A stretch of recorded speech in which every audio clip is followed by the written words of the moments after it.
ভৌগোলিকভাবে ভারত ধীরে ধীরে একঘরে হয়ে যাচ্ছে। প্রতিবেশী শত্রু রাষ্ট্রের সংখ্যা দিন দিন বাড়ছে। মোদী সরকারের একঘেয়েমি সিদ্ধান্ত এবং প্রতিবেশী রাষ্ট্রের সাথে দাদাগিরি করার মনোভাব ভারতকে বন্ধুহীন করে ফেলেছে। এজন্য দেশে বিদেশে সব জায়গায় মোদী প্রশাসন চাপের মুখে পড়েছে। বিশেষ করে শেখ হাসিনাকে আশ্রয় দেয়াটা ভারতীয় সাধারণ জনগণ ভালোভাবে নেয়নি। তাদের দাবি শেখ হাসিনা নয়, তাদের উচিত বাংলাদেশের সাথে সম্পর্ক ঠিক রাখা।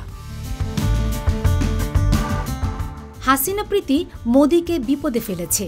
এখন এই বিপদ আর ব্যক্তি পর্যায়ে নেই, সেটা এসে পড়েছে রাষ্ট্রের উপর। তবে যখনই বাংলাদেশ এবং ভারতের মধ্যে আন্তঃসম্পর্কের টানাপোড়েন শুরু হয়েছে, তখনই প্রতিবেশী দেশ মিয়ানমার আর আরাকান আর্মি তাদের নতুন একটি রাষ্ট্র গঠন করে কিছু অংশ ভারতে নিয়ে নিয়েছে। চীনও এর আগে ভারতের ৬০ কিলোমিটার দখল করেছে।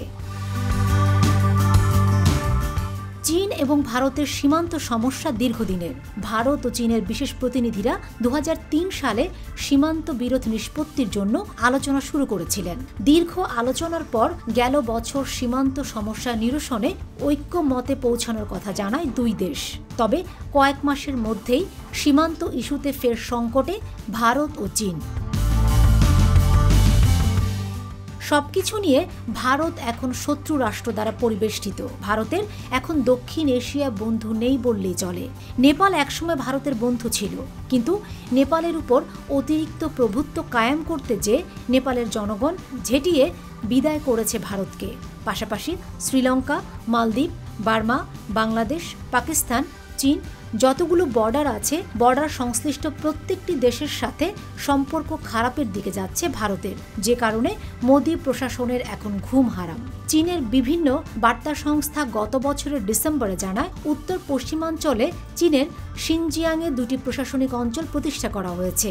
অঞ্চল দুটির নাম হেয়ান কাউন্টি এবং হেকাং কাউন্টি। চীনের কমিউনিস্ট পার্টির কেন্দ্রীয় কমিটি এবং রাষ্ট্র পরিষদ এই দুটি কাউন্টি অনুমোদন করেছে। শুক্রবার ভারতের পররাষ্ট্র মন্ত্রণালয়ের মুখপাত্র রণধীর জয়সওয়াল বলেছেন, এই তথাকথিত কাউন্টির কিছু অংশ লাদাখের ভেতরে পড়ে এবং ভারত কখনোই এই এলাকায় চীনের অবৈধ দখলদারিত্বকে স্বীকার দেয়নি। এই এলাকায় চীনের অবৈধ দখলদারিত্বকে স্বীকৃতি দেয়নি।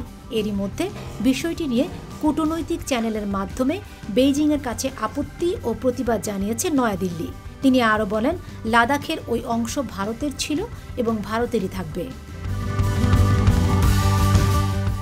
Fatema Shilu, GTV news.